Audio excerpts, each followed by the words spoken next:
Continuando então o terceiro vídeo. Este Melquisedeque, rei de Salém, só para dar um adendozinho aqui, Salém, segundo algumas pesquisas e estudo, é Jerusalém, tá? Na época não havia Jerusalém, né? Mas a palavra Salém designa o local lá que é Jerusalém, tá bom? Pode pesquisar, vai na história da humanidade, vai na parte geográfica antiga, vocês vão procurar, vocês vão achar, vai acabar procurando, encontrando isso aí. Este Melquisedeque, rei de Salém, rei de Jerusalém, que não era Jerusalém ainda, sacerdote do Deus Altíssimo, que saiu ao encontro de Abraão quando este regressava da derrota dos reis e o abençoou, ao qual Abraão ofereceu o dízimo de todos os seus despojos de guerra, que são o quê? Coisas roubadas da guerra, são os despojos. Matou e agora pegou aqueles pertences lá e trouxe. Então ele deu um dízimo, deu ali uma porcentagem ali a Melquisedeque. Dessa palavra dízimo aqui está fora de lugar, porque dízimo vem de dízima, vem de colheita, de plantação, de horta, né? E ali não colheu nada, ali ele foi buscar as coisas, mas dízimo também entra em dizimar, matar, ceifar também, né?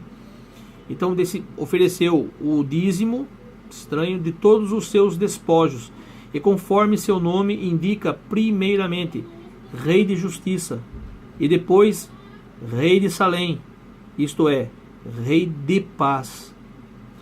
Sem pai, sem mãe, sem genealogia, a sua vida não tem começo nem fim, comparável, sob todos os pontos, ao Filho do Criador, ao Filho de Deus, né? Permanece sacerdote para sempre. Considerai, pois, quão grande é aquela a quem até o patriarca Abraão deu o dízimo dos seus mais ricos espólios. Os filhos de Levi, terceiro filho de Jacó, né? Os filhos de Levi, revestidos do sacerdócio na qualidade de filhos de Abraão, têm por missão receber o dízimo legal do povo, isto é, de seus irmãos. Quem são os irmãos? As 12 tribos de Israel, são depois Levi e mais seus 11 irmãos, né? As outras 11 tribos. Naquele caso, porém, foi um estrangeiro que recebeu os dízimos de Abraão e abençoou o detentor das promessas.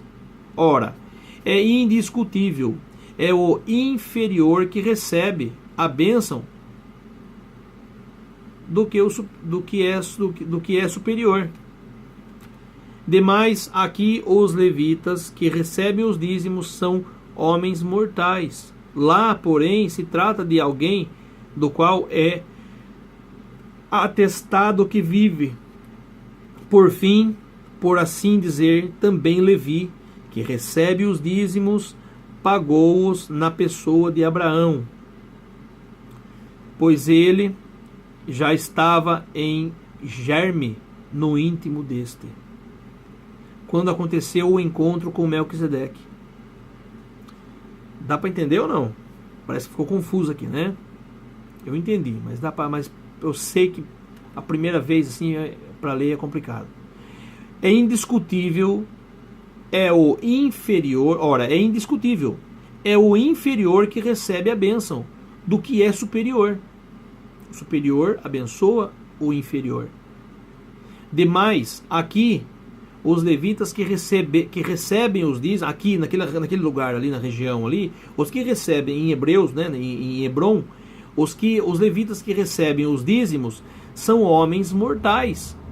Lá, porém, se trata de alguém do qual é atestado que vive.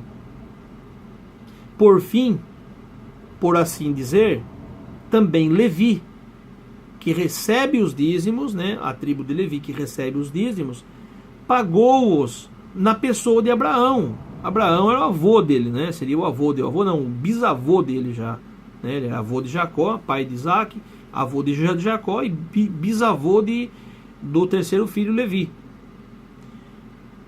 Levi já estava em germe, pois ele já estava em germe no íntimo de Abraão, quando aconteceu o encontro com Melquisedeque. Então Levi pagou o dízimo a Melquisedeque na pessoa de Abraão. Se a perfeição tivesse sido realizada pelo sacerdócio levítico, agora que vem bonito, né? Desse eu queria ver um pastor ou um padre, né? Na verdade um sacerdote de hoje em dia, responder para mim essa questãozinha básica que está nas escrituras. Eu não estou aqui a inventar nada. Vamos ler Hebreus 7, né? Estou aqui já no versículo 11.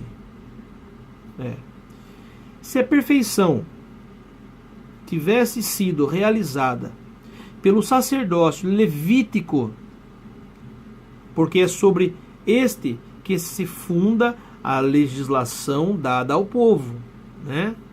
Que necessidade havia ainda de que surgisse outro sacerdote segundo a ordem de Melquisedeque e não segundo a ordem de Arão. Arão era levita, vinha da tribo de Levi. Essa é a pergunta que está nas escrituras. Eu gostaria que um sacerdote respondesse. Eu sei que não vai responder. Eu sei que nem um sacerdote vai responder e nem um devoto, um adepto de qualquer sistema religioso, seja católico ou seja católico protestante, não vai responder, porque não sabe a resposta. Ou melhor, até sabe, mas prefere não responder, né? Se a perfeição tivesse sido realizada pelo sacerdócio levítico, se o Messias tivesse vindo do sacerdócio de Levi, porque é este que se fundou a legislação dada ao povo, né? Sobre Levi, foi sobre o sacerdócio levítico. Que necessidade havia de que surgisse outro sacerdote segundo a ordem de Melquisedeque e não segundo a ordem de Arão? Pois transferido o sacerdócio, forçoso é que se faça também a mudança da lei. Olha só, como é que é aquela passagem que o Messias falou? Não vim para abrogar a lei, eu vim para cumprir, né? Claro, ele veio para cumprir ela, ele viveu na velha aliança ainda. A segunda aliança só tem valor depois que morre o testador. O primeiro testamento acaba, o segundo testamento só começa quando morre o testador, não é verdade? Também está aqui em Hebreus, logo a gente vai ler isso aí. Pois transferido o sacerdócio, forçoso é que se faça também a mudança da lei. De fato, aquele ao qual se aplicam essas palavras é de outra tribo, da qual ninguém foi encarregado do serviço do altar. E é notório que nosso Senhor nasceu da tribo de Judá, tribo a qual Moisés nada encarregou ao falar do sacerdócio. Por favor, aí, quem conhecer um sacerdote, né? No linguajar popular nosso de hoje em dia, de 2017, alguém que conhecer aí um pastor, né? Não chamei ninguém por pastor, né? Eu sou bom pastor, dou a vida pelas minhas ovelhas. Então, quem conhecer aí um falso pastor, que é o correto, ou um padre, não chamei ninguém por pai, porque pai é só um que está no céu, né? Pai da fé, no caso. Representante nosso, né? Nem por rabi, né? Mestre, só o Messias. Então, alguém que conhecer um falso sacerdote da ordem de Constantino, que é daí que veio os padres, né? Chamados de padres, contradizendo as palavras do Messias, por favor, mostrem para ele esse vídeo e peçam para eles, por favor, colocar a resposta sobre as perguntas que não é eu que faço. Respostas sobre essa pergunta que eu acabei de fazer agora aqui do versículo, o versículo 11 de Hebreus 7 é uma pergunta para eles responderem, tá? E agora que que a porca entorta o rabo aqui, como costuma dizer, né? Eu nem sei por onde começar. Bom, ao transferir o sacerdócio, forçoso é que se faça também a mudança da lei. De fato, aquele ao qual se aplicam essas palavras é de outra tribo, da qual ninguém foi encarregado de servir o altar. E tem altar ainda hoje, né? E é notório que Nosso Senhor nasceu da tribo de Judá, tribo a qual Moisés nada encarregou ao falar do sacerdócio. Judá, o Messias nasceu de Judá. E não tinha nada sobre sacerdócio na tribo de Judá. Isto se torna ainda mais evidente se tem em conta que este outro sacerdote que surge à semelhança de Melquisedeque foi constituído não por prescrição de uma lei humana, mas pela sua imortalidade. Porque está escrito: tu és sacerdote eternamente, segundo a ordem de Melquisedeque. Com isso, está abolida a antiga legislação, por causa da sua ineficácia e inutilidade, pois a lei nada levou à perfeição, apenas foi portadora de uma esperança melhor que nos leva ao Pai, ao Criador. E isso não foi feito sem juramento. Também. Os outros sacerdotes foram instituídos sem juramento. Para ele, ao contrário, interveio o juramento daquele que disse: jurou o Senhor e não se arrependerá. Tu és sacerdote eternamente. Novamente aqui. E esta aliança da qual Jesus é o Senhor, é-lhe muito superior. Além disso, os primeiros sacerdotes deviam suceder-se em grande número, porquanto a morte não permitia que permanecessem sempre. Eles morriam. Até hoje as pessoas morrem. Este, porque vive para sempre, possui um sacerdócio eterno. É por isso que lhe é possível levar a termo a salvação daqueles que por ele vão ao Pai. Porque vive sempre para interceder em seu favor. Eu já falo, para interceder em nosso favor, né? Aqui em seu favor, favor de todos. Tal é, com efeito, o pontífice que nos convinha, santo, inocente, imaculado, separado dos pecadores e elevado além dos céus, que não tem necessidade, como os outros sumos sacerdotes, de oferecer todos os dias sacrifícios, primeiro pelos pecados próprios, depois pelos do povo, pois isto o fez de uma só vez para sempre, oferecendo-se a si mesmo. Enquanto a lei elevava ao sacerdócio homens sujeitos às fraquezas, e juramento que sucedeu à lei constitui o Filho, que é eternamente perfeito. Agora, o ponto essencial do que acabamos de dizer é este: temos um sumo sacerdote que está sentado à direita do trono da majestade divina nos céus, ministro do santuário e do verdadeiro tabernáculo, erigido pelo Senhor e não por homens.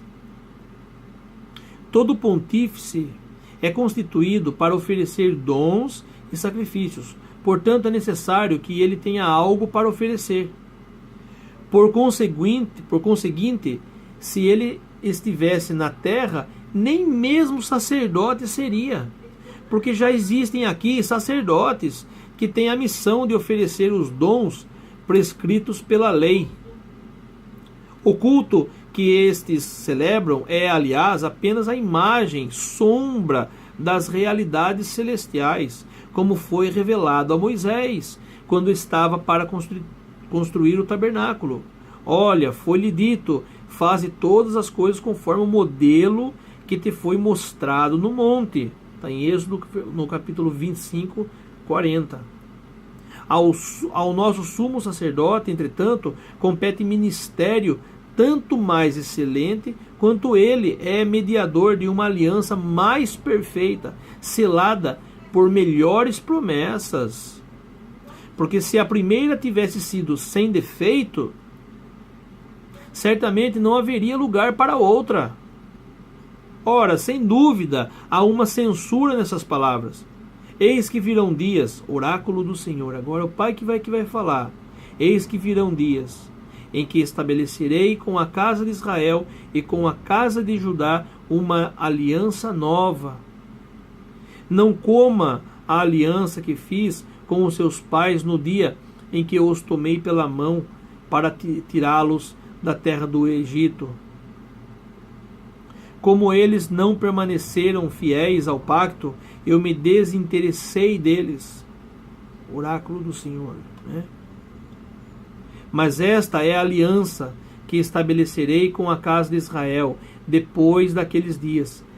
Imprimirei as minhas leis no seu espírito e as gravarei no seu coração.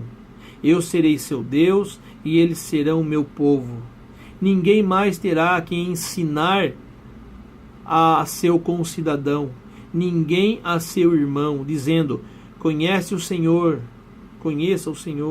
porque todos me conhecerão, desde o menor até o maior. Eu lhes perdoarei as suas iniquidades, e já não me lembrarei dos seus pecados. Isso está escrito lá em Jeremias, no capítulo 31, no verso 31 ao 34. Isso foi uma profecia. Se Deus fala de uma aliança nova, é que ele declara antiquada a precedente. Ora, o que é antiquado e envelhecido está certamente fadado a desaparecer. Continua no próximo agora, que vai ser o vídeo número 4, tá bom? Até já.